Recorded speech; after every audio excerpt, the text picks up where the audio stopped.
So recently I introduced you to my new favorite ganache of all time, my caramel white chocolate ganache, and now I want to do a little twist on that and make what I'm calling a caramel macchiato ganache, but it's basically just a coffee caramel ganache. So the main difference here, I'm substituting out some of the cream for some espresso, or you can use coffee or a coffee liqueur or a coffee extract. And then I'm also adding some espresso powder because I don't know, I generally like to double up on flavors and add a lot of different things together. So I'm doing both of those things. So I'm adding the espresso powder, the vanilla, and the cream to just a little jar so I can heat that up in my microwave. If you remember, if you've ever made a caramel before, anytime you're working with caramel, you're going to deglaze your pan with some cream or a liquid, and that liquid needs to be hot. Then I'm going to go with my pastry cream style recipe, so that means I've got a second amount of cream in some cornstarch. Then also saw that I have the caramelized chocolate and some white chocolate off to the side and waiting for later. So I'm starting off with a saucepan that has nothing in it. I am starting off with a dry caramel. I know I've explained this in a couple other videos, but just in case it's your first time here, a dry caramel is when you do not have any other liquids in your pan. You are purely caramelizing the sugar. So this is really, really important to start off small. Technically, it can work if you just dump all of the sugar in there and you caramelize it, but think about your heat source, where that heat is coming from. So unless you have a really ginormous pan that you're working in, which I think might be a little bit cumbersome, you really don't have the surface area to be warming all of the sugar and caramelizing it evenly. So then you end up stirring and then it gets clumpy, and then it's really awkward and ends up taking actually longer than if you just add in a little bit of sugar at a time, let it melt, let it start to caramelize, then add in a little bit more. If when you go to add in a little bit more, you add in a lot more, you can actually shock the temperature a bit, and instead of allowing the sugar to really evenly and nicely melt and combine with what's already in your saucepan, you can kind of backtrack and cool off everything that you've already caramelized. So do be a bit careful. You want to go slow and steady. You don't want to rush through this process, and as you saw me use here, you can get in there with a metal spoon or a whisk or a wooden spoon, something like that, but just be really careful to make sure it is completely dry and completely clean. If there are any bits of oils on there, you can actually crystallize the sugar that you're working so hard on caramelizing, and if crystallization does occur, you might have to start over. So just be cautious, stand by this, make sure you do not walk away or multitask if you are filming this, because filming caramel is actually really cool. This part right here might be a little bit boring, but as soon as you add the cream in later, it is actually really fun when it kind of bubbles up everywhere. If you are filming, just please be very careful. I really don't want anybody out there to burn themselves or burn the caramel. Not quite as bad as burning a human, but also terrible outcome.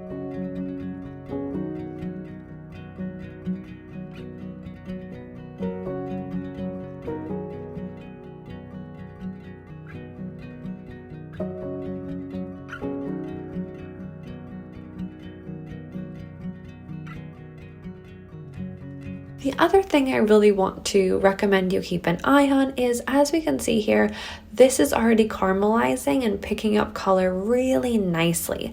However, as we are introducing more and more sugar, and even if you were starting off with all of your sugar in the saucepan, some of the sugar might be melted and caramelized and masking some of the sugar that is incorporated but hasn't even melted yet. So you want to be really careful that you're not adding in your cream and deglazing and moving forward while there are still crystals crystals of sugar, granules of sugar that have not even melted yet. So when you get to the end, after you've added in all of the sugar, make sure to tilt your pan kind of like this and swirl the caramelized sugar around a bit. Make sure that you genuinely do not have any granules of sugar that have not melted yet before you add in your warmed cream, coffee, vanilla mixture. As you can see here, it bubbles up quite intensely, so please do be careful. Even if it seems like you're in a pretty decent sized saucepan, add the cream in a couple different additions. It probably will continue to bubble up every time, and make sure to do that off the heat so you don't overcook or burn your caramel. Now that I've got that really nice espresso caramel going on, I am going to return my pan to the heat and now proceed with my ganache like I normally would. So I'm stirring that second cream and cornstarch in my bowl, and now I'm going to temper in some of the caramelized cream mixture. That was already pretty hot before from making the caramel, so I'm not too worried about that being on the stove or tempering this in. Like waiting a while to do this, you can kind of go immediately right into your ganache. Then this is another thing that you're not going to want to multitask. If you have never made a pastry cream before, this is a pastry cream style ganache, which means I've tempered in that thickening agent. Here for the ganache, I'm using cornstarch. Most pastry creams use something like egg yolks or sometimes cornstarch as a thickening agent. Now I'm going to continuously whisk, making sure nothing sticks to the sides or the bottom of the pan, allowing this to heat through and thicken really evenly. I'm going to take this off the heat once it has thickened and I start seeing bubbles boiling up from the bottom, and then I'm going to pour it over my chocolate. The only thing you might want to do at the same time here that you could have prepared before is to slightly heat up that caramelia and white chocolate that you have setting to the side, that you will pour this thickened caramel coffee pastry cream style mixture over the top of momentarily as soon as it thickens up. I have been really liking the process. It helps kind of speed things along if you slightly melt the chocolate. So I just put those in my microwave for like 30 seconds, and that honestly is enough to just really help things along. If you do not have caramellia chocolate, that is absolutely okay. You can make this with simply white chocolate and still have a really, really delicious caramel coffee ganache going on. If you do want some of the element, the caramellia chocolate brings both milk chocolate and a caramel taste to the table. If you don't have caramellia but you want to retain some of that milkiness, you can add in just any good quality milk chocolate if you want.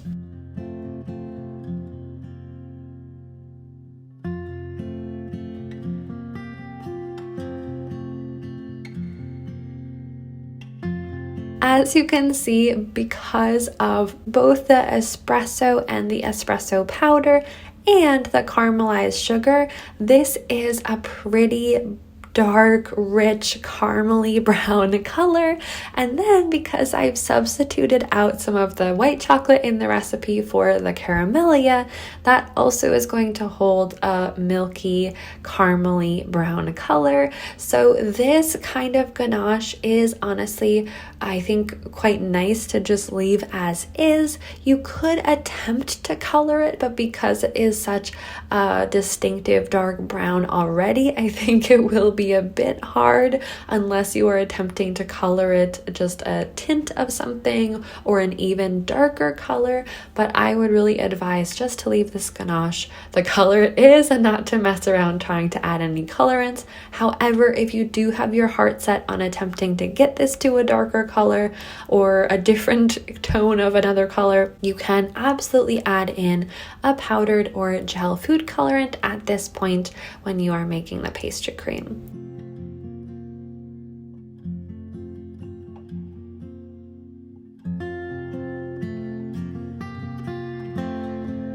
Now that it's looking really nice and thick, I'm just pouring it over my chocolates, and I like to give that another couple seconds just to make sure everything is nice and melted before I stir it through. Then I'm going to later emulsify in a lot of butter, but because I don't want that butter to have any chance of melting and I do not want this ganache to separate, I am going to give this a really good stir. Then I'm going to let it sit on my counter for like 10 to 20 minutes before I even think about emulsifying in the butter. Once it is cooled to just above room temperature, I don't want it to completely solidify, then I'm going to switch over to an immersion blender to emulsify in the butter. I do get a lot of questions. Can't I just use a whisk? If I don't have an immersion blender, can I use a food processor?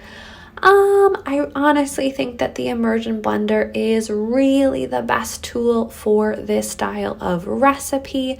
It is going to leave you the smoothest, creamiest, best tasting, best textured ganache possible. It can be possible. I have had a couple people tell me they used a whisk and it was fine. I think that was really fortunate and lucky that it worked out.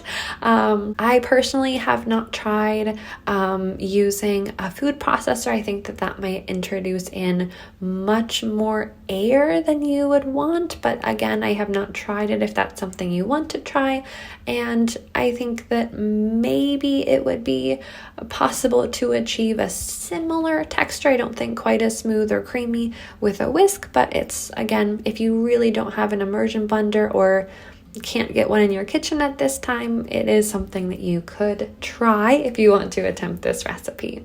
I'm just pouring my caramel macchiato ganache into a sheet pan lined with plastic wrap. I do recommend transferring to a different container. I just like having a ton of surface area on my ganache to help it cool as quickly as possible. Look at this. It is so luscious and creamy and caramely and coffee-y. All of my favorite things. I am such a caramel fiend and I drink way too much coffee for my own good. Absolutely, I highly recommend giving this ganache a try. If you haven't already tried the original caramelized ganache, definitely give that a try. But if you or anyone in your life is a coffee lover, this is another one you've got to add to your list. I just piped this ganache into some regular old macaron shells. You can decorate these, you can add other fillings, you could add extra chocolate, you could add extra caramel, but truly I think that this ganache is just so phenomenal, and there are so many layers of flavor between the white chocolate and the caramellia chocolate, the caramelized sugar, the espresso powder, like everything is already layered in here. You really don't need anything else. So if you want to go for a really fun decoration, I think that's a fantastic idea, and obviously play around with this to your heart's content, but I think it can shine all on its own. I'm just going to get all of these sandwiched and then into my refrigerator for at least 24 hours before diving in to make sure they mature completely. If you are not going to enjoy these within the first week, I would definitely recommend getting them into your freezer instead in an airtight container to make sure they have the longest shelf life possible. I really hope you enjoyed this recipe and tutorial. If you give it a try, make sure to tag me on Instagram at Maddie Brame. I would love to see your end results as well. And make sure to subscribe down below so you don't miss out on any of my upcoming tutorials and recipes. I would love to see you here again next time. Until next time, I hope you have a wonderful day. Bye!